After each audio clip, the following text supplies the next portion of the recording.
A Semana do Perdão, que estamos tratando, tem como objetivo fazer com que você estabeleça uma relação saudável com o perdão, uma vez que ele é imprescindível para que você tenha uma vida plena e feliz. E já que estamos conversando sobre o tema, 2 dias já se passaram e eu tenho certeza que muitas pessoas conseguiram sentir os efeitos positivos dos encontros anteriores. De uma forma ou de outra, ainda não acabou nossa semana. Na verdade, ela está apenas no começo. Por isso eu quero fazer um convite para você. Compartilhe esta mensagem com quem você sabe que precisa ouvir sobre essa temática. Mande o link desse vídeo para um amigo, para um familiar, para os seus companheiros de trabalho, para as pessoas que você ama. Enfim, perdão é uma temática para todos. A mensagem de hoje pode mudar de maneira extraordinária a forma como você enxerga os outros e a si mesmo. E por isso, então, esteja preparado para entender, finalmente, o poder do perdão na sua vida. E para iniciarmos o programa de hoje, assim como nos outros dias, eu convido você a orar comigo para que Deus possa estar conosco durante todos os momentos que seguirão o nosso encontro de hoje. Vamos falar com Deus? Querido Deus, amado Pai, obrigado, Senhor, pela vida, obrigado pela oportunidade que temos de conhecer a Tua palavra, estudar a Tua mensagem. Obrigado, Senhor, porque o Senhor nos oferece a esperança, não somente da vida eterna, mas da felicidade já aqui neste mundo. Ajuda-nos, Pai, a perdoar quem precisamos perdoar. Ajude-nos a aceitar o Teu perdão e, vivendo pela Tua graça, que possamos ser pessoas realmente, plenamente realizadas, de bem consigo mesmas, de bem com a vida, de bem com o Criador. Dá-nos a Tua paz, querido Deus. Eu faço essa prece em nome de Jesus. Amém, Senhor. Eu imagino que você esteja curioso para saber o assunto dessa noite, já que eu fiz tanto suspense. Mas se você esteve aqui nos outros dias, já sabe que eu vou falar do perdão bíblico, porque eu anunciei isso ontem. Então vamos lá. Através da Bíblia, nós vamos entender como Deus nos perdoa e por que, apesar de sermos tão falhos, Ele continua fazendo isso a cada dia. Mas antes de começarmos, eu gravei uma mensagem especial para você enquanto estava lá em Israel. Quer ver? Confira. Eu estou no Rio Jordão e sei que a imagem que você está vendo talvez está diferente daquela que muitas pessoas imaginam do Rio Jordão. Quem sabe, muitos que vieram a Israel conheceram o Rio Jordão num outro ponto mais limpo, mais bonito, mais turístico, no chamado Yardenit. Mas o ponto onde Jesus foi batizado, o ponto onde Josué cruzou com o povo de Israel, foi aqui embaixo, no deserto da Judéia. À minha direita, lá acima, está a cidade de Jericó. Hoje você tem o rio, num volume muito menor do que era nos tempos da Bíblia Sagrada, e do outro lado você tem a Jordânia. Só para você ter uma noção, nos tempos de Josué, a água do rio chegava pelo menos a mais uns 2 metros acima de onde eu estou. Ele era um rio volumoso, por isso Deus teve que fazer um milagre através de Josué, de abrir as águas do Rio Jordão para que o povo pudesse atravessar e chegar a Canaã. E sabe por que eu trago todas essas informações? Para tornar a Bíblia cada vez mais clara para você, do ponto de vista histórico, contextual, geográfico e também na origem do texto. E então, você está gostando desse conteúdo? Pois saiba que ele foi feito com muito carinho da nossa equipe para você, sua família, seus amigos. Então eu espero que você esteja gostando mesmo. E aliás, eu posso até imaginar que muitos de vocês já estão recebendo ou percebendo uma transformação muito grande na sua vida, uma transformação para melhor. Mas eu só tenho como saber disso se você me contar. Então deixe nos comentários aí a sua experiência, como é que esses vídeos estão impactando positivamente sua vida. Eu quero saber. Agora, sabendo como é importante ouvir as experiências um do outro, chegou a hora de um dos momentos mais aguardados da nossa semana. Dessa vez nós fomos às ruas, mais uma vez, e contamos uma história sobre perdão para as pessoas, perguntando o que elas fariam no lugar do personagem principal. Percebeu então? A gente conta uma história, elas ficam empolgadas e a gente pergunta como é que você agiria no lugar desse personagem. Ficou curioso para saber o que elas responderam? Assista comigo.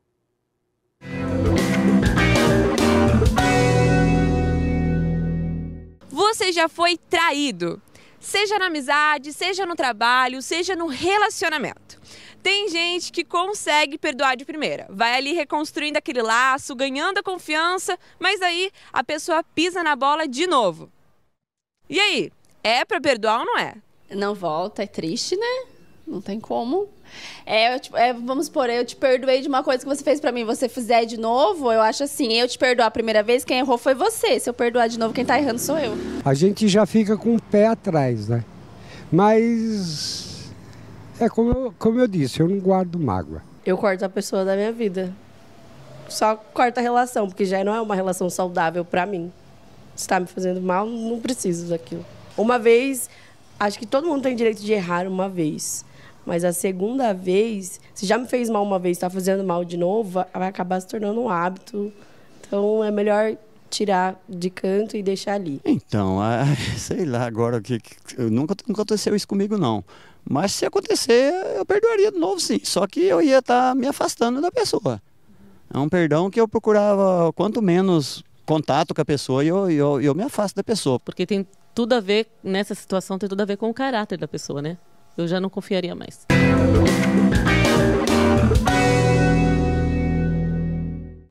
Muito obrigado, Isabela, porque você está trazendo para a gente aqui depoimentos, testemunhos muito interessantes, espontâneos, coletados aí na rua. Acho muito legal isso. Muito obrigado. E, aliás, pode ser que muitas pessoas que estão nos assistindo, você aí, por exemplo, já se identificou com algumas dessas histórias ou de algumas dessas respostas, não é mesmo? Então, seria a hora de você compartilhar com a gente essa história. Queremos saber o que você pensa, como você sente a respeito de tudo isso. Agora vamos à Bíblia Sagrada. A história de perdão que eu tenho para contar para vocês hoje é a história de um profeta chamado Oséias. Você já ouviu falar dele? Pois é. A história dele também tem um diálogo muito profundo com o tema do perdão. Então, nesse momento, você vai conhecer essa história e nós vamos, através da história de Oséias, aprofundar ainda mais nesse estudo. Mas, antes de entrar na Bíblia propriamente dita, eu gostaria de convidar ao pastor Odailson Fonseca, um grande amigo, comunicador da Igreja Adventista, para nos dar alguns detalhes a mais dessa história do profeta Oséias. Pastor Odailson, é com você. Oséias foi zombado pela vizinhança, Oséias foi difamado, o povo devia dizer assim, alguém vai lá e dá um beliscão naquele camarada que ele é louco, já tirou a mulher uma vez, agora ela vai para a segunda vez, quando vai ser a terceira e a quarta? É um livro profundo, ele é complexo, ele mexe com adultério, com prostituição, com autoestima, com descaso, com resgate, com perdão. Perdão é uma das palavras mais complicadas da Bíblia, é fácil você aplicar uma profecia apocalíptica de Daniel, mas falar o perdão no sentido que é bíblico, ele é difícil. Então, por que Oséias está na Bíblia? Porque exatamente é um livro para você pensar nos teus relacionamentos, os limites desses relacionamentos e, claro, que o cenário divino de perdão que traz restauração. Agora, tem que haver uma separação entre o que é a parte da profecia divina e a parte do exercício humano do livro. Então, a figura de Gomer, ela é tão forte que representa Israel na sua apostasia, mas a história do povo de Israel é a história da gente, das idas e vindas, dos vales dos jaboques. Tudo isso é a nossa vida de montanha-russa. Então, Gomer não é a questão da mulher, Gomer é a questão do pecador. Mas o que ela mostra? Não basta você estar bem, a tentação vai pegar quem está bem e quem está mal. E ela volta à tentação. Por que ela volta? Porque alguma coisa muito forte atrai como lhe atraiu. Não é a prostituição para ganhar dinheiro. É a prostituição pela natureza pecaminosa que a fez querer voltar, mesmo com uma família de 5 pessoas estruturadas ali em casa. Por isso que eu digo, eu me sinto mais Gomer que Oséias. Porque realmente essa tentação, essa vontade, essa liberdade de você voltar às trevas que você estava, é a maneira de Deus declarar seu amor. É lindo, quem ama deixa livre, né? Então Deus diz, eu amo tanto você a ponto de lhe permitir abrir mão dessa casa tão linda e estruturada para voltar para as esquinas das quais eu tirei você de lá. Não é fácil, não é, gente, o perdão não é natural, o perdão é contra tudo aquilo que o egoísmo humano diz para nós. Toda vez que você vê a palavra perdão na Bíblia está aliada a um ato de muita isenção de si mesmo, só que no fundo o perdão não é assim, sabe aquele romântico termo de esvaziamento. Também o perdão é um ato de defesa. Eu gosto um pouquinho mais racional nisso. Quando eu perdoo, eu liberto. E na verdade, quando eu perdoo, eu me liberto. Tá? Não necessariamente no caso de Oséias ir lá tirar de novo do prostíbulo e trazer para casa, como tem todo um caso profético envolvido. Tanto é que o livro de Oséias não é um livro para você usar como um tratado matrimonial. Então veja, nesse caso, trazer para casa é o ato profético, mas perdoar não. Não quero reconciliação, mas eu tenho que perdoar. Não porque a pessoa mereça você fazer papel de bobo, mas porque você merece se libertar e dizer, gente, ela me machucou tanto, me feriu tanto, me ofendeu tanto, que o ato de eu levantar a âncora e dizer, eu perdoo você, é eu me permitir singrar novos horizontes. A gente gosta de finais felizes, e a gente gostaria que a Bíblia fosse o final feliz do povo de Israel terreno. Não é. Biblicamente a gente percebe que o povo de Israel, norte e sul, se desmembrou. Oséias acontece por volta de 750 a.C., que é o último milésimo da história do povo de Israel no Reino do Norte. Depois de 7 reis, a Síria inventou o empalamento. A Síria, ela pegava os cativos e esfolava eles vivos. A Síria, ela construiu seu império das trevas em cima da violência medonha. E Deus está dizendo para o povo, vai ter justiça. Mas o que vocês fizeram, não dá, vocês se prostituíram. Eu não quero aqui mencionar a parte arqueológica de Oséias, mas é o grito de um Deus dizendo, eu amo vocês, mas a consequência do pecado de vocês, ela é inevitável. E foi o que aconteceu dias depois, anos depois. Na nossa vida, nós temos escolhas. Escolhas que sempre vão trazer o perdão divino. Mas todo o perdão divino também traz as consequências das nossas decisões humanas. Gosto de pensar então, Oséias, com essas duas dimensões. Você sempre vai sair ganhando. Como Oséias perdoando e se libertando.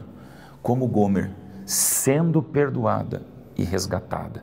Perdoar é como amar, deixar livre, mas ir atrás pelo resgate. Se sentindo mais do que nunca menina dos olhos de Deus. Um Deus que ama demais. Pastor Odailson, muito obrigado. Você realmente é um comunicador nato, tanto por experiência, por profissão, por treinamento, como também por dom que Deus lhe deu.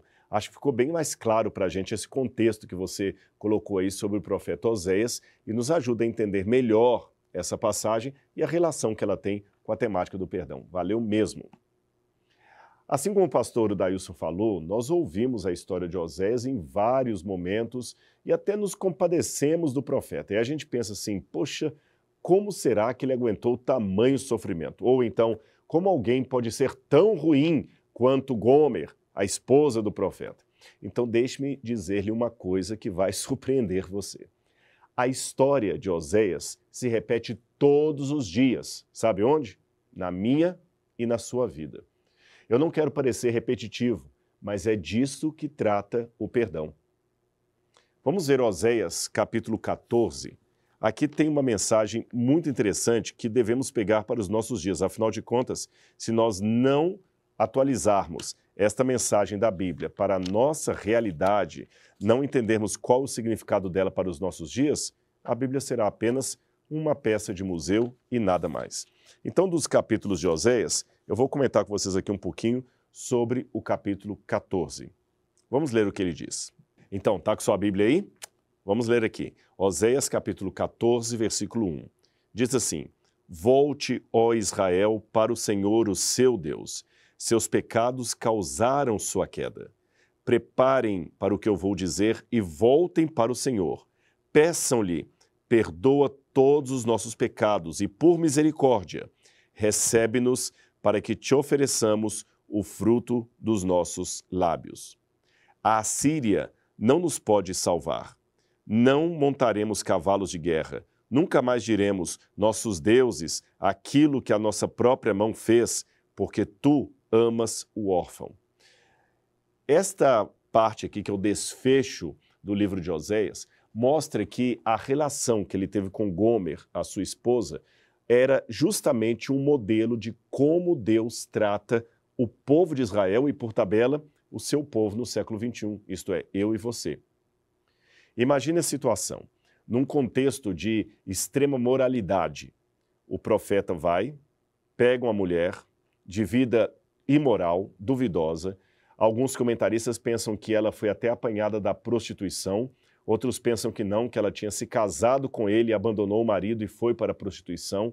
Não importa qual das versões, ela era uma mulher imoral, não era uma mulher, assim, representável socialmente.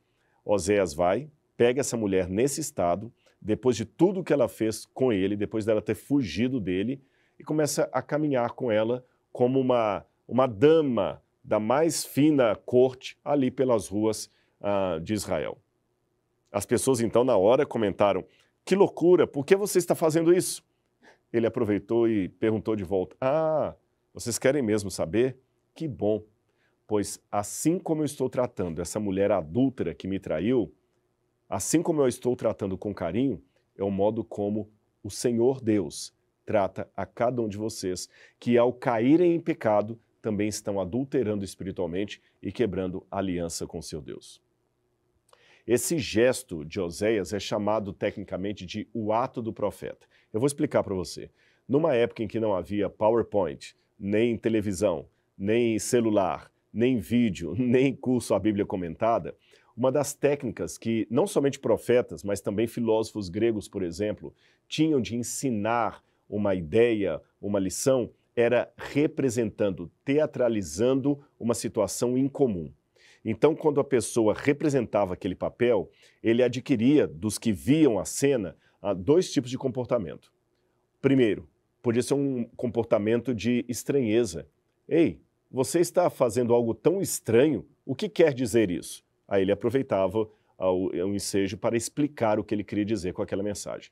A segunda reação que ele poderia ter do auditório era de perplexidade, de modo que o que ele representava era tão óbvio, mas tão chocante, que nem precisava de explicação, mas chamava atenção e chocava do mesmo jeito.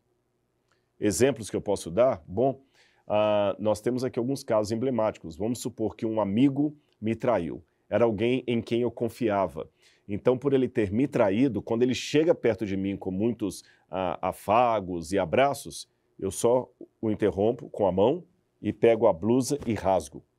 Quando eu rasguei a minha blusa, na cultura do Oriente Médio, eu estou dizendo para todo mundo que a minha relação com aquele pseudo-amigo está rasgada, está interrompida. Todo mundo entendeu, não precisa nem explicar. Mas no Oriente Médio eles sempre dramatizam os sentimentos e os discursos. Aliás, até hoje. Você sabia que, por exemplo, judeus mais religiosos, mais tradicionais, quando recebem a notícia de morte de um parente, ele já tem por tabela, por costume, rasgar um pedaço da roupa que ele está usando, o botão da camisa, rasgar uma parte do colarinho e fica a semana toda com aquela camisa rasgada em sinal de luto.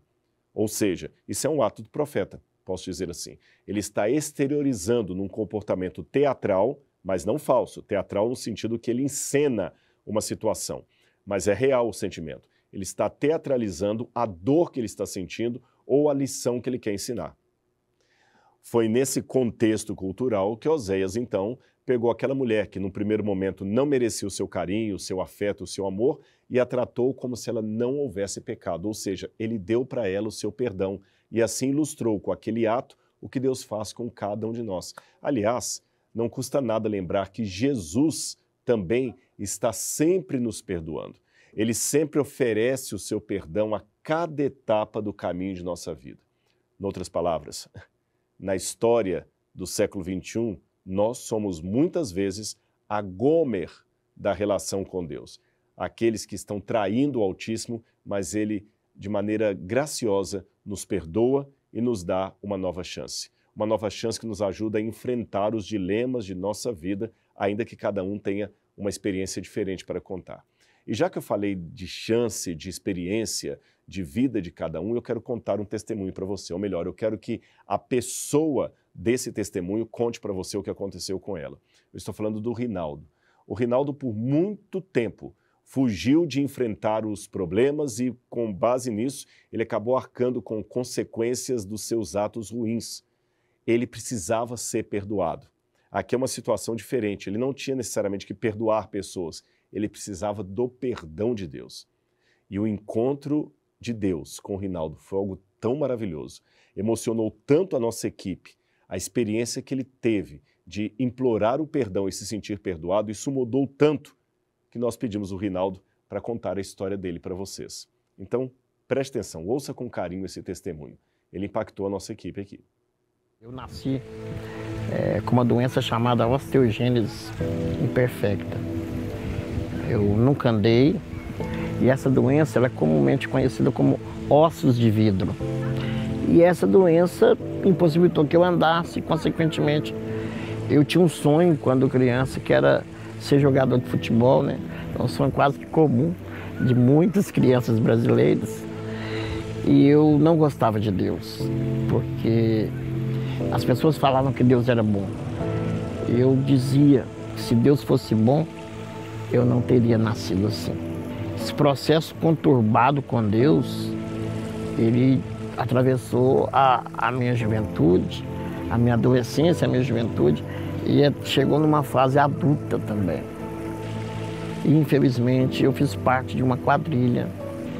E isso me acarretou uma condenação de 10 anos e 6 meses. O maior problema que eu vivi da prisão não foi a condenação em si. Foi o fato de ver que eu levei, de um certo modo, eu aprisionei o meu pai, minha mãe, minha esposa. Eu fui morar numa casa onde eu fiquei uma semana basicamente no escuro, porque eu não tinha dinheiro nem para pagar a conta de energia. E meu pai, eu me lembro dele chegando com 2 velas. Hoje eu vou dormir aqui com você. Trouxe uma para mim e a outra para ele. Ele chegou a entrar na sala do juiz, na minha primeira audiência. O juiz pediu para ele sair, que eu não podia ficar. Mas antes de sair, ele virou para mim e falou: filho, entrei aqui só para te dizer uma coisa, que eu te amo. Então, assim, uma coisa que eu posso dizer para você: ninguém nasce ladrão. Ninguém nasce escrito sou ladrão.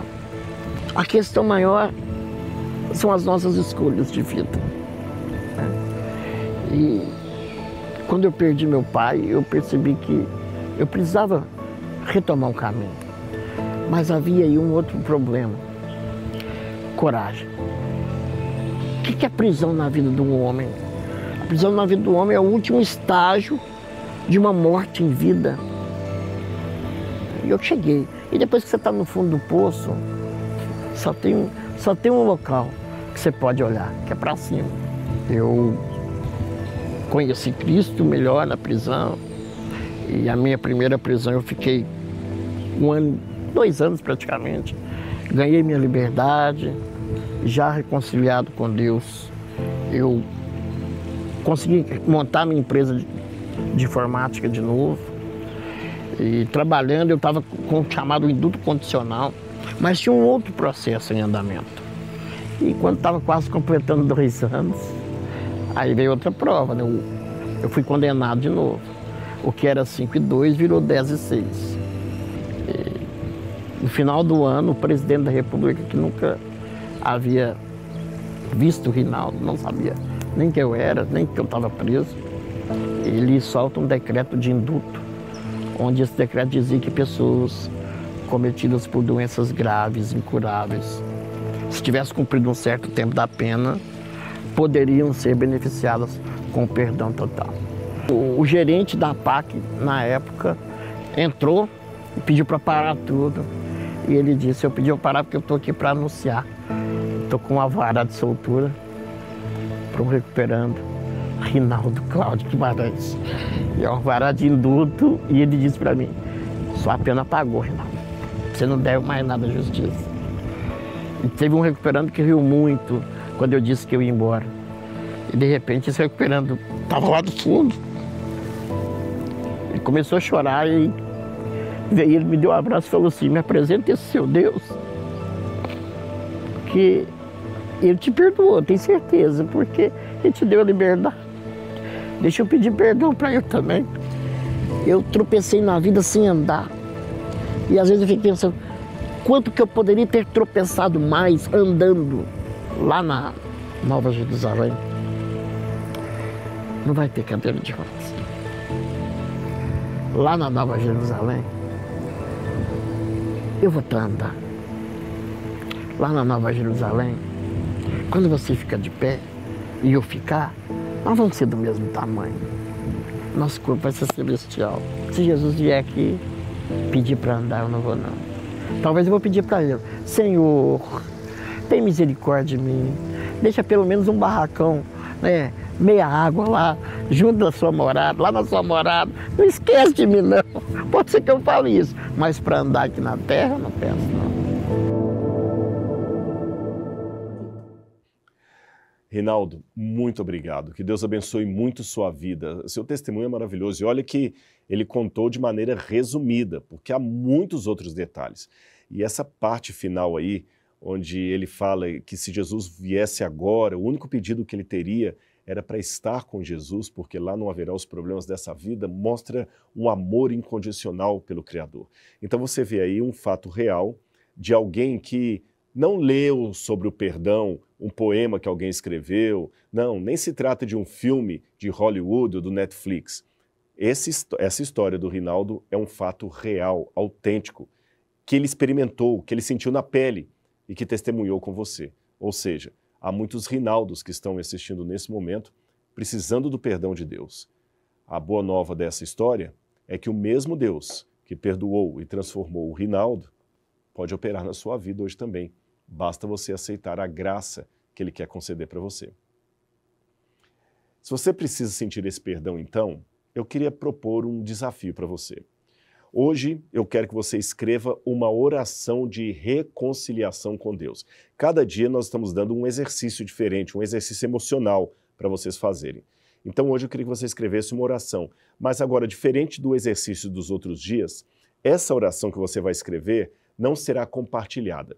Ela será apenas entre você e Deus. Então faça assim, pegue um pedaço de papel, escreva essa oração com o coração aberto, avaliando os seus erros, reafirmando o seu compromisso de ter Deus como prioridade em sua vida, implorando a Cristo por sua graça e salvação. Faça isso e você vai sentir como é que vai ser bom para você esse exercício emocional. Na Bíblia Sagrada, no livro de Mateus, capítulo 11, versículos 28 a 30, Deus faz um convite especial a nós. Eu vou ler para vocês aqui. Mateus, capítulo 11, versículo 28 a 30. Preste atenção na leitura. Venham a mim todos os que estão cansados e sobrecarregados, e eu lhes darei descanso. Tomem sobre vocês o meu jugo e aprendam de mim, pois sou manso e humilde de coração. E vocês encontrarão descanso para as suas almas, porque o meu jugo é suave e o meu fardo é leve. Entendeu? Jesus não quer colocar uma carga pesada em você. Ele já levou os seus fardos na cruz do Calvário. Basta agora aceitar a graça dele, a salvação, o perdão que ele tem a oferecer e deixar que as boas obras venham como resultado desse seu reencontro com o Criador.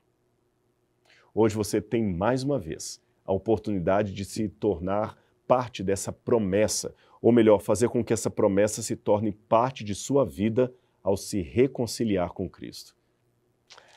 Mais um encontro está chegando ao fim, mas eu lhe espero amanhã para que possamos aprender um pouquinho mais sobre o perdão que é dado dessa vez a si mesmo. Isso, o perdão próprio.